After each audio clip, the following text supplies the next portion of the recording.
ನಮಸ್ತೆ ಫ್ರೆಂಡ್ಸ್, ರಾಜ್ ಜಾಬ್ಸ್ಗೆ ಸ್ವಾಗತ. ಫ್ರೆಂಡ್ಸ್, ಲೋಕೋಪಯೋಗಿ ಇಲಾಖೆ ನೋಡಿ PWD ಇಂದ ನೇಮಕಾತಿಯ ಹೊಸ ಅಧಿಸೂಚನೆ ಬಿಡುಗಡೆಯಾಗಿದೆ. ಬೋತ್ ಮೇಲ್ ಆ್ಯಂಡ್ ಫೀಮೇಲ್, ಪುರುಷ ಮತ್ತು ಮಹಿಳಾ ಅಭ್ಯರ್ಥಿಗಳು ಇಬ್ಬರೂ ಅರ್ಜಿಗಳನ್ನು ಸಲ್ಲಿಸಬಹುದು. ಕರ್ನಾಟಕದ ಯಾವುದೇ ಡಿಸ್ಟಿಕ್ಕಿಂದ ಕೂಡ ಯಾವುದೇ ಜಿಲ್ಲೆಯಿಂದ ಕೂಡ ನೀವು ಅರ್ಜಿಗಳನ್ನು ಸಲ್ಲಿಸಬಹುದಾಗಿರುತ್ತೆ. ಕಾಯಂ ಉದ್ಯೋಗಗಳ ಹಾಗೆ ಸರ್ಕಾರಿ ಉದ್ಯೋಗಗಳು ಕರ್ನಾಟಕ ರಾಜ್ಯ ಸರ್ಕಾರಿ ಉದ್ಯೋಗಗಳಾಗಿರ್ತವೆ. ಬನ್ನಿ ಇದ್ರ ಬಗ್ಗೆ ಒಂದೊಂದಾಗಿ ಮಾಹಿತಿಯನ್ನು ತಿಳಿಸ್ಕೊಡ್ತೀನಿ.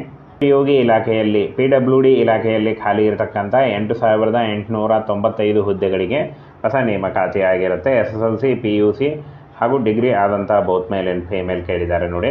ಹಾಗೆ ಈ ಒಂದು ಹುದ್ದೆಗಳಿಗೆ ಸಂಬಂಧಪಟ್ಟಂತೆ ಶೈಕ್ಷಣಿಕ ಅರ್ಹತೆ, ವಯೋಮಿತಿ, ಆನ್ಲೈನ್ ಅರ್ಜಿಗಳು ಹಾಗೆ PWD ಹುದ್ದೆ 2024ರ ಅಧಿಸೂಚನೆ ಬಗ್ಗೆ ಸಂಪೂರ್ಣ ಮಾಹಿತಿ ಇರುತ್ತೆ ನೋಡಿ.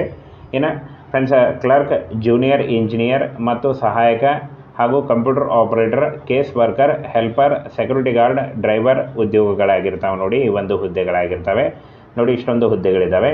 ಹಾಗೇನ ಫ್ರೆಂಡ್ಸ್, ಹುದ್ದೆಗಳು ಮತ್ತು ಖಾಲಿ ಹುದ್ದೆಗಳನ್ನು ನೋಡೋದಾದರೆ ಜೂನಿಯರ್ ಇಂಜಿನಿಯರ್ ಸಿವಿಲ್ನಲ್ಲಿ 500 ಹುದ್ದೆಗಳು, ಜೂನಿಯರ್ ಇಂಜಿನಿಯರ್ ಎಲೆಕ್ಟ್ರಿಕ್ನಲ್ಲಿ 80 ಹುದ್ದೆಗಳು, ಹಾಗೆ ಜೂನಿಯರ್ ಆರ್ಕಿಟೆಕ್ಟ್ 20 ಹುದ್ದೆಗಳು, ಹಾಗೆ ಜೂನಿಯರ್ ಇಂಜಿನಿಯರ್ ಸಹಾಯಕ 1,100 ಹುದ್ದೆಗಳು, ಹಾಗೆ ಸ್ಟೆನೋಗ್ರಾಫರ್ ಉನ್ನತ ದರ್ಜೆ 20 ಹುದ್ದೆಗಳು, ಸ್ಟೆನೋಗ್ರಾಫರ್ ಕೆಳ ದರ್ಜೆ 50 ಹುದ್ದೆಗಳು, ಪಾರ್ಕ್ ಮೇಲ್ವಿಚಾರಕ 20 ಹುದ್ದೆಗಳು, ಹಾಗೆ ಸಹಾಯಕ ಜೂನಿಯರ್ ಆರ್ಕಿಟೆಕ್ಟ್ 10 ಹುದ್ದೆಗಳು, ಹಾಗೆ ಸ್ಯಾನಿಟರಿ ಇನ್ಸ್ಪೆಕ್ಟರ್ 5 ಹುದ್ದೆಗಳು, ಹಿರಿಯ ಗುಮಾಸ್ತ 20 ಹುದ್ದೆಗಳು, ಪ್ರಯೋಗಾಲಯ ಸಹಾಯಕ 20 ಹುದ್ದೆಗಳು, ವಾಹನ ಚಾಲಕ 10 ಹುದ್ದೆ, ಕ್ಲೀನರ್ 40 ಹುದ್ದೆ, ಪ್ಯೂನ್ 40 ಹುದ್ದೆ.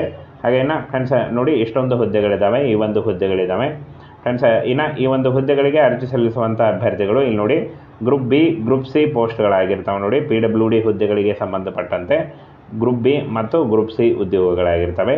ಇನ್ನು ಶೈಕ್ಷಣಿಕ ಅರ್ಹತೆಯನ್ನು ನೋಡೋದಾದರೆ ಇಲ್ಲಿ ನೋಡಿ, ಜೂನಿಯರ್ ಇಂಜಿನಿಯರ್ ಸಿವಿಲ್ ಈ ಒಂದು ಹುದ್ದೆಗಳಿಗೆ ಅರ್ಜಿ ಸಲ್ಲಿಸುವಂಥ ಅಭ್ಯರ್ಥಿಗಳು, ಅರ್ಜಿದಾರರು ಸಿವಿಲ್ ಇಂಜಿನಿಯರಿಂಗ್ನಲ್ಲಿ 3 ವರ್ಷಗಳ ಪದವಿ ಮಾಡಿರಬೇಕು. ಹಾಗೆ ಎಲೆಕ್ಟ್ರಿಕಲ್ ಇಂಜಿನಿಯರಿಂಗ್ನಲ್ಲಿ 3 ವರ್ಷಗಳ ಪದವಿ ಅಥವಾ ಡಿಪ್ಲೊಮಾ ಮಾಡಿದರೆ. ಇನ್ನು ಜೂನಿಯರ್ ಆರ್ಕಿಟೆಕ್ಟ್ ಗ್ರೂಪ್ ಬಿ ಆರ್ಕಿಟೆಕ್ಟ್ನಲ್ಲಿ ಪದವಿ ಕೇಳಿದ್ದಾರೆ. ಹಾಗೆ ಸಹಾಯಕ ಆರ್ಕಿಟೆಕ್ಚರಲ್ ಗ್ರೂಪ್ ಸಿ ನೋಡಿ, ಅಭ್ಯರ್ಥಿಯು ಆರ್ಕಿಟೆಕ್ಚರಲ್ ಡ್ರಾಫ್ಟ್ಮ್ಯಾನ್ಶಿಪ್ನಲ್ಲಿ ಡಿಪ್ಲೊಮಾ ಹೊಂದಿದರೆ ಈ ಒಂದು ಹುದ್ದೆಗಳಿಗೆ ಅರ್ಜಿಗಳನ್ನು ಸಲ್ಲಿಸಬಹುದು. ಇನ್ನು ಸ್ಟೆನೋಗ್ರಾಫರ್ ಹುದ್ದೆಗಳಿಗೆ ಇಲ್ಲಿ ನೋಡಿ, SSC ಅಥವಾ ಮೆಟ್ರಿಕ್ಯುಲೇಷನ್ ಕೇಳಿದ್ದಾರೆ ನೋಡಿ, SSLC ಕೇಳಿದ್ದಾರೆ.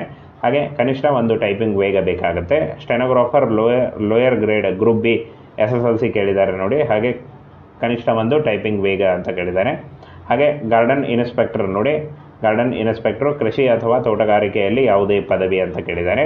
ಹಾಗೆ ಸಹಾಯಕ ಜೂನಿಯರ್ ಆರ್ಕಿಟೆಕ್ಟ್ ಯಾವುದೇ ಪದವಿ ಅಂತ ಕೇಳಿದ್ದಾರೆ ನೋಡಿ. ಹಾಗೇನ ಫ್ರೆಂಡ್ಸ್, ನೈರ್ಮಲ್ಯ ನಿರೀಕ್ಷಕ ನೋಡಿ, SSLC ಕೇಳಿದ್ದಾರೆ. SSLC ಆದಂಥ ಅಭ್ಯರ್ಥಿಗಳು ಈ ಒಂದು ಹುದ್ದೆಗಳಿಗೆ ಅರ್ಜಿಗಳನ್ನು ಸಲ್ಲಿಸಬಹುದು. ಇನ್ನು ಹಿರಿಯ ಟೈಪಿಸ್ಟ್ ಮಾನ್ಯತೆ ಪಡೆದ ಕಾಲೇಜಿನಿಂದ ಪದವಿ ಕೇಳಿದ್ದಾರೆ. ಪ್ರಯೋಗಾಲಯ ಸಹಾಯಕ ನೋಡಿ, ಗ್ರೂಪ್ ಸಿಯಲ್ಲಿ ವಿಜ್ಞಾನ ಮತ್ತು ಡಿಪ್ಲೊಮಾ ಹೊಂದಿರಬೇಕು ಅಂತ ಹೇಳಿದ್ದಾರೆ. ಅಂದರೆ ವಿಜ್ಞಾನದಲ್ಲಿ ಡಿಪ್ಲೊಮಾ ಆದಂಥ ಅಭ್ಯರ್ಥಿಗಳು. ಚಾಲಕ, ಕ್ಲೀನರ್ ಮತ್ತು ಪ್ಯೂನ್ SSLC ಕೇಳಿದ್ದಾರೆ ನೋಡಿ. ಇನ್ನು ವಯೋಮಿತಿಯನ್ನು ನೋಡೋದಾದರೆ 18ರಿಂದ 40 ವರ್ಷದ ಒಳಗಿನವರು ಅರ್ಜಿಗಳನ್ನು ಸಲ್ಲಿಸಬಹುದು. OBC ಅಭ್ಯರ್ಥಿಗಳಿಗೆ 3 ವರ್ಷ ಮತ್ತು SC/ST ಅಭ್ಯರ್ಥಿಗಳಿಗೆ 5 ವರ್ಷಗಳ ವಯೋಮಿತಿ ಸಡಿಲಿಕೆ ಕೂಡ ಇರುತ್ತೆ. ಇನ್ನು PWD ಅಭ್ಯರ್ಥಿಗಳಿಗೆ 10 ವರ್ಷಗಳ ವಯೋಮಿತಿ ಸಡಿಲಿಕೆ ಕೂಡ ಇರುತ್ತೆ ನೋಡಿ. ಫ್ರೆಂಡ್ಸ್, ಇನ್ನು ಅವಶ್ಯಕ ದಾಖಲೆಗಳನ್ನು ನೋಡೋದಾದರೆ ಶೈಕ್ಷಣಿಕ ಪ್ರಮಾಣ ಪತ್ರಗಳು, ಜಾತಿಯ ಪ್ರಮಾಣ ಪತ್ರ, ಅಂಗವೈಕಲ್ಯ ಪ್ರಮಾಣ ಪತ್ರ ಏನಾದರೂ ಸಂಬಂಧಿಸಿದರೆ, ಹಾಗೆ ಪಾಸ್ಪೋರ್ಟ್ ಉದ್ದದ ಒಂದು ಭಾವಚಿತ್ರ, ಗುರುತಿನ ಪುರಾವೆ ಬೇಕಾಗುತ್ತೆ, ವಿಳಾಸ ಪುರಾವೆ ಮತ್ತು ಸಹಿ ಬೇಕಾಗುತ್ತೆ. ಇನ್ನು ಆನ್ಲೈನ್ ಮೂಲಕ ಅಫಿಷಿಯಲ್ ವೆಬ್ಸೈಟಿಗೆ ಹೋಗಿ ನೀವು ಅರ್ಜಿಗಳನ್ನು ಸಲ್ಲಿಸಬಹುದು. ಇನ್ನು ಅರ್ಜಿ ಸಲ್ಲಿಸುವಾಗ CBT ಅಂದರೆ ನಿಮ್ಮ ಆಯ್ಕೆ ಪ್ರಕ್ರಿಯೆಯನ್ನು ನೋಡೋದಾದರೆ ಇಲ್ಲಿ ನೋಡಿ, CBT ಪರೀಕ್ಷೆ ಇದೆ, ಕಂಪ್ಯೂಟರ್ ಬೇಸ್ಡ್ ಪರೀಕ್ಷೆ ಇರುತ್ತೆ, ಕೌಶಲ್ಯ ಪರೀಕ್ಷೆ ಇರುತ್ತೆ, ಗುಂಪು ಚರ್ಚೆ ಹಾಗೂ ವೈಯಕ್ತಿಕ ಸಂದರ್ಶನದ ಮೂಲಕ ಆಯ್ಕೆಯನ್ನು ಮಾಡಿಕೊಳ್ಳಲಾಗುತ್ತೆ. ಇನ್ನು PWD ಕೆಲಸಗಾರರ ಸಂಬಳವನ್ನು ನೋಡೋದಾದರೆ 18ರಿಂದ 35 ವರ್ಷದ ಅಂದರೆ 18,000ದಿಂದ 35,000ವರೆಗೆ ಪರ್ ಮಂತ್ ಸ್ಯಾಲ್ರಿ ಆಗಿರುತ್ತೆ ನೋಡಿ. ಸಂಬಳ ನೋಡಿ ಈ ರೀತಿಯಾಗಿ ಸಂಬಳ ಆಗಿರುತ್ತೆ. ಆನ್ಲೈನ್ ಮೂಲಕ ಅಫಿಷಿಯಲ್ ವೆಬ್ಸೈಟಿಗೆ ಹೋಗಿ ನೀವು ಅರ್ಜಿಗಳನ್ನು ಸಲ್ಲಿಸಬೇಕಾಗತ್ತೆ.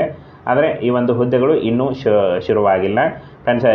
ಈ ಒಂದು ಹುದ್ದೆಗಳಿಗೆ ಇನ್ನೇನು ಕೆಲವೇ ದಿನಗಳಲ್ಲಿ ನೋಟಿಫಿಕೇಷನ್ ಬಿಡುಗಡೆ ಆಗುತ್ತೆ ನೋಡಿ. ಈ ಒಂದು ಹುದ್ದೆಗಳು ಇನ್ನೇನು ಕೆಲವೇ ದಿನಗಳಲ್ಲಿ ನೋಟಿಫಿಕೇಷನ್ ಆಗುತ್ತೆ. ಆಗ ನೀವು ಆನ್ಲೈನ್ ಮೂಲಕ ಅಫಿಷಿಯಲ್ ವೆಬ್ಸೈಟ್ಗೆ ಹೋಗಿ ನೀವು ಅರ್ಜಿಗಳನ್ನು ಸಲ್ಲಿಸಬಹುದಾಗಿರುತ್ತೆ.